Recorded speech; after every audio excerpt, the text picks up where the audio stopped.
Hello. Since I post the lower abdomen's breathing YouTube, I get many questions from email and messages. Okay, number one, should we put the tongue on the roof? Okay, yes. By default, if you're not using your mouth, then put the tongue on the roof. There's a general practice. However, when people they practice the six healing sound and so forth, or different types of arts, there is at exhale, they don't put the tongue on the roof. Okay, but since we are not getting to that, in general we say yes, put the tongue on the roof if the mouth is closed, and that is the general rule. Okay. Second is putting the tongue on the roof. The same with the lower abs I'm talking about in the yesterday's YouTube. No, it's different stuff. To put the tongue on the roof help you to, when you inhale, to be able to easily breathe, like I have the sensations down to this qigong area, or this lower abs area. Okay.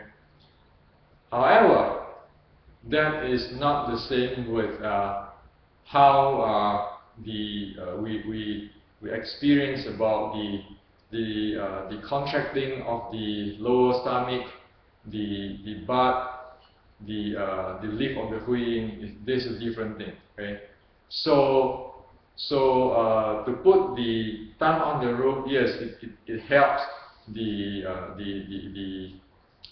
pathway. Okay, and the pathway going down. However, how this part operates, that is what the highlight of the yesterday's YouTube. Okay, a lot of people just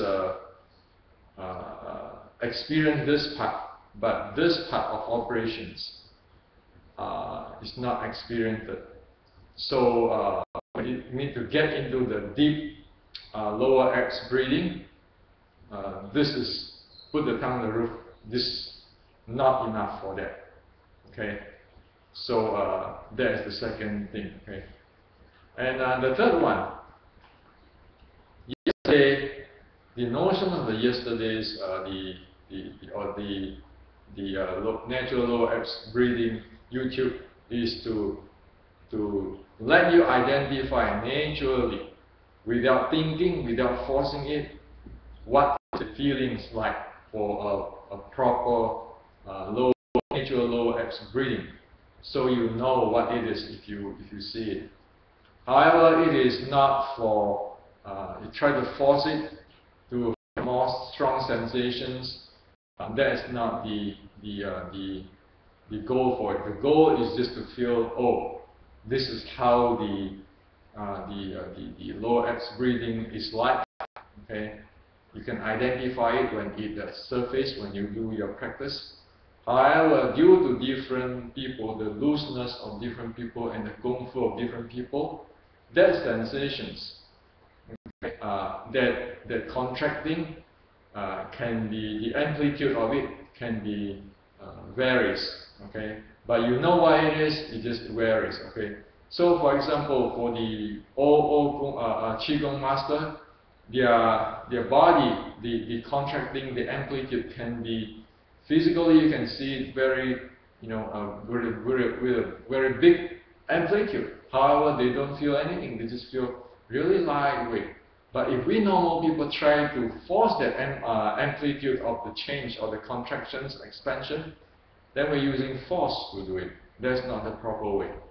Okay, so we just do it and identify how it is like, and that's it. Everything will come, whether the amplitude of the contraction, physical, where we see outside is big or small. We must not pay attention or try to force those things. Okay, that those things come with training. I hope that makes this clear.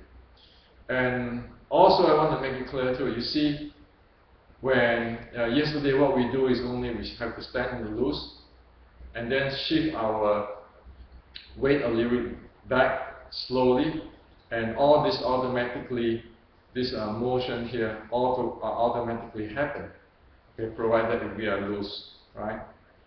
That means we don't use mind at all. We just simple actions, and that thing happen automatically, very slow, very with this action. Okay, so that is what is nature, and that's how is it resonance with the nature, loose and quiet in mind. Now, if we use our mind, we need to control this, control that, control this, control that, hold the chest, inhale, exhale, and so forth, so forth. The mind is not quiet at that time.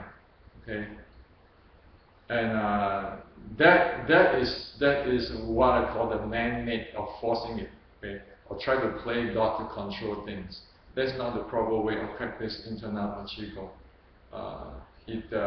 In the internal and qigong is the basic is loose in physical, quiet in mind, and nature in whatever happens. So it's with these, okay? It is like let go, let God. You let it go, let it be, and it go automatically instead of say, I need to control this, I need to think this way, think that way. And sometimes we thought, and I did do this kind of thing too, that the mind know everything and we can control everything. And actually it's not. Until you really experience it, you don't know what it is. Okay. So one example I usually doing for people who come visit me is, if you put your hand this way, okay, this way, and you ask one guy to point at any finger I need to raise like this, I need to raise up without touching my finger. Say, you point at this finger, point at that finger, and I use my mind, try to raise it up. You see how many times the mind couldn't even do it. Okay, so if you put the hand this way, okay, the fingers are crossed and so forth. So you have your friend or your partner to point in the distance, not touching your fingers, and say, oh, I want you to lift these fingers or that fingers. Okay, see how much your mind can handle that if he's not touching your hand. Okay, so that is how good the mind is. Okay, that's the reason I say mind doesn't know a lot of things until you experience it. Okay, so this breathing stuff, there's a lot of things we don't know here. Like for example, the diaphragm and this and that, or hold on this part, or not use chest. Well, a lot of people say don't use your chest, just use your lower abs to breathe. Well, the issue is how do not use the chest? Tell me. Okay, for you and me, for him or other people, it can be different.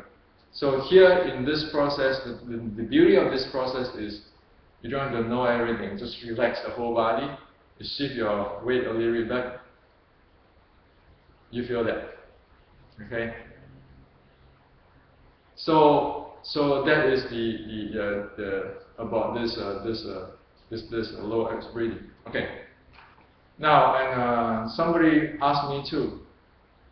So knowing there's a low abs breathing benefits, what is a good, simple, safe practice people do in China for developing the body and the qi and so forth? Well, actually there's 3 exercise or 3 drill, which is I think is very good. There is the drill 1, 2, and the 4 in the qigong transform. Okay. Drill number 1 is the standing still. Okay. Drill number 2 is the hand swing.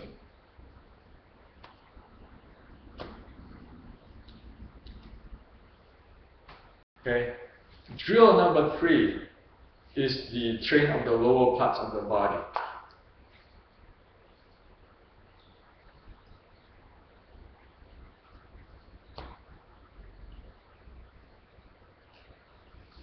Okay. So let me explain you why it is this tree is very good.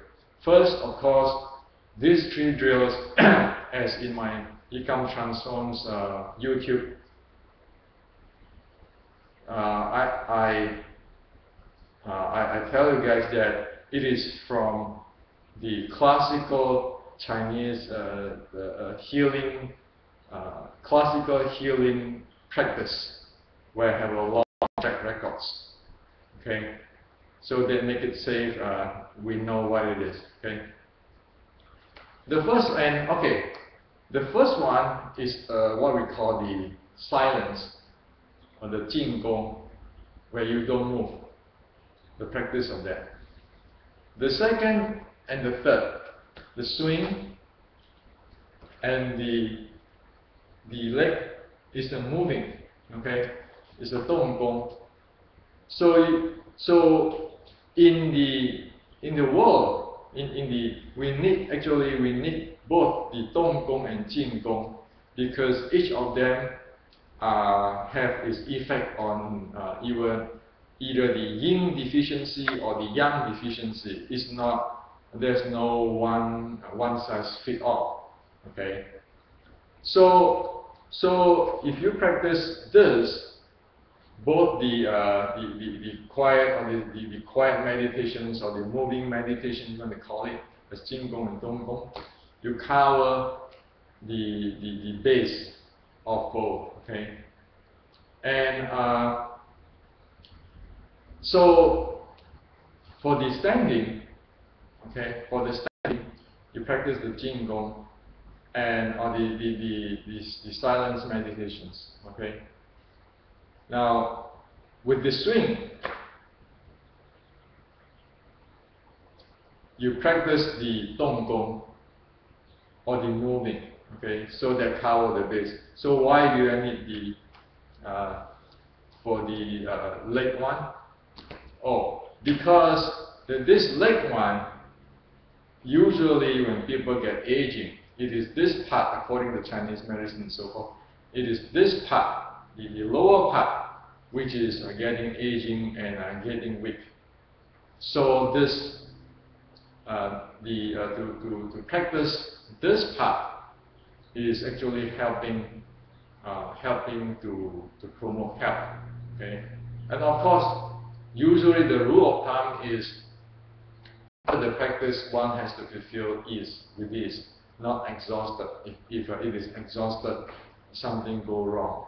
And usually is people practice donggong and qigong in equal timing, and then or the qigong or the sitting or the silence is have a longer time. Okay. Say for example, you have 20 minutes of the moving type of gong, and then you have 20 minutes of the silent type of gong.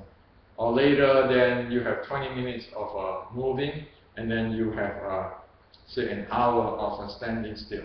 Okay. So it is this types of practice in general. Okay. Now, for the practice time, it is better to practice more times in less durations for the beginner. Say for example, you practice 10 minutes 5 times is better than 20 minutes 1 time. Because if you practice 20 minutes 1 time and you struggle, your body don't like it, and you're not going to practice long. But you practice, say, 5 minutes or 7 minutes 5 times, or 10 minutes 5 times a day, your body like it, and then later you gradually increase to 20 minutes. Okay, and of course you don't want to over practice either. You know, an hour normally is can balance for health and for healing purpose, for sickness. Normally, usually is get more than 2 hours, or at least 2 hours. That's a rule of thumb which I understand from the Chinese qigong or internal art training. Okay. So yeah, one thing I want to speak about is that this hand swing is a very good drill. Okay, because it develops everything, it moves everything in a very smooth and a very relaxed way. Okay, and it develop your lower abs breathing and so forth too. And so however, the important key for doing it is that the knee must not bend the knee too much, and do not swing it with the effort, like resonance. Okay, so it's like inhale, exhale, inhale, exhale. Do it 4 times, and then slowly drop. Okay, but when you drop it down, drop your body or squat down. It's rather squat instead of drop and loading your knee or your joints. Okay, and so let me show you.